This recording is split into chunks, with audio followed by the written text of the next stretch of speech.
24 exclusive വാർത്തയാണ് ഇനി. സർക്കാർ പരിപാടിക്കായി വീണ്ടും തദ്ദേശ സ്ഥാപനങ്ങളുടെ ഫണ്ടിൽ നിന്ന് പണം നൽകാൻ നിർദ്ദേശം. മാലിന്യ സംസ്കരണത്തിലെ സർക്കാർ നേട്ടങ്ങൾ പ്രദർശിപ്പിക്കാൻ നടത്തുന്ന വൃത്തി കോൺക്ലേവിനാണ് തദ്ദേശ സ്ഥാപനങ്ങൾ ഫണ്ട് നൽകേണ്ടത്.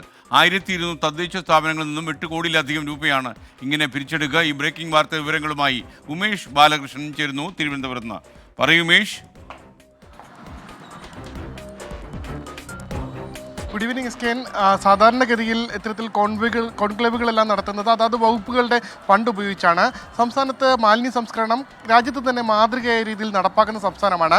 അതുകൊണ്ട് തന്നെ ഈ മാലിന്യ സംസ്കരണത്തിൻ്റെ നേട്ടങ്ങളും ഇനി ഈ തദ്ദേശ സ്ഥാപനങ്ങൾ ഏത് രീതിയിൽ മാറണമെന്നുള്ള ചർച്ചകളുമെല്ലാമാണ് ഈ കോൺക്ലേവിലൂടെ ലക്ഷ്യമിടുന്നത്. പക്ഷേ അതിനുള്ള പണം സംസ്ഥാനത്തെ തദ്ദേശ സ്ഥാപനങ്ങൾ നൽകണമെന്നാണ് ഇപ്പോൾ തദ്ദേശ സ്വയംഭരണ വകുപ്പിൻ്റെ ഉത്തരവിൽ പറയുന്നത്. അതായത് സംസ്ഥാനത്തെ 1200 തദ്ദേശ സ്ഥാപനങ്ങളിൽ നിന്ന് 8,13,00,000 രൂപ പിരിച്ചെടുക്കാനാണ് ഇപ്പോൾ ലക്ഷ്യമിടുന്നത്. അതിന് ഓരോ തദ്ദേശ സ്ഥാപനങ്ങൾക്കും കോട്ട നിശ്ചയിച്ച് നൽകിയിരിക്കുന്നു.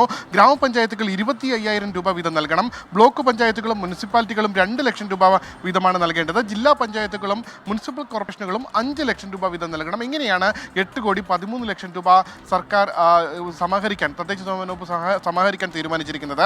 ഈ കോൺക്ലേവ് ഏപ്രിൽ 9 മുതൽ 13 വരെ തിരുവനന്തപുരം കനകക്കുന്നിൽ നടത്താനാണ് നിശ്ചയിച്ചിരിക്കുന്നത്. പരിപാടിയുടെ സ്പോൺസർഷിപ്പായിട്ടും ഈ തുക സമാഹരിക്കാൻ തീരുമാനിച്ചിട്ടുണ്ട്. കോൺക്ലേവ് അല്ലെങ്കിൽ സ്പോൺസർഷിപ്പ് ലഭിച്ചില്ല എങ്കിൽ തനത് ഫണ്ടിൽ നിന്നോ അല്ലെങ്കിൽ 15ാം ധനകാര്യ കമ്മീഷന്റെ ഗ്രാൻഡിൽ നിന്നോ പ്ലാൻ ഫണ്ടിൽ നിന്നോ എടുക്കണമെന്നുള്ളതാണ് ഇതിൽ ഏറ്റവും സുപ്രധാനം. കാരണം തനത് ഫണ്ടുകൾ പ്രാദേശിക സർക്കാരുകളുടെ പ്രാദേശിക വികസനത്തിന് വേണ്ടിയാണ് സാധാരണഗതിയിൽ ഉപയോഗിക്കാറ്. അങ്ങനെയാണ് ഒരു രീതിയും. പക്ഷേ അത് സംസ്ഥാന തലത്തിൽ ഒരു പരിപാടി നടത്താൻ സാധാരണ ഉപയോഗിക്കാറില്ല. അത് ഉപയോഗിച്ച് കണ്ടത് ഈ കഴിഞ്ഞ നവകേരള സദസ്സിന് വേണ്ടിയായിരുന്നു. പക്ഷേ വീണ്ടും സമാനമായി പ്രാദേശിക സർക്കാരുകൾക്ക് ലഭിക്കുന്ന അല്ലെങ്കിൽ അവരുടെ ഫണ്ടുകൾ ഈ സംസ്ഥാന തലത്തിലുള്ള ഒരു ക്യാമ്പയിന് വേണ്ടി, ഒരു കോൺക്ലേവിന് വേണ്ടി ഉപയോഗിക്കാൻ തീരുമാനിച്ചിരിക്കുന്നു എന്നുള്ളതാണ് ഇതിൽ മറ്റൊരു വസ്തുത.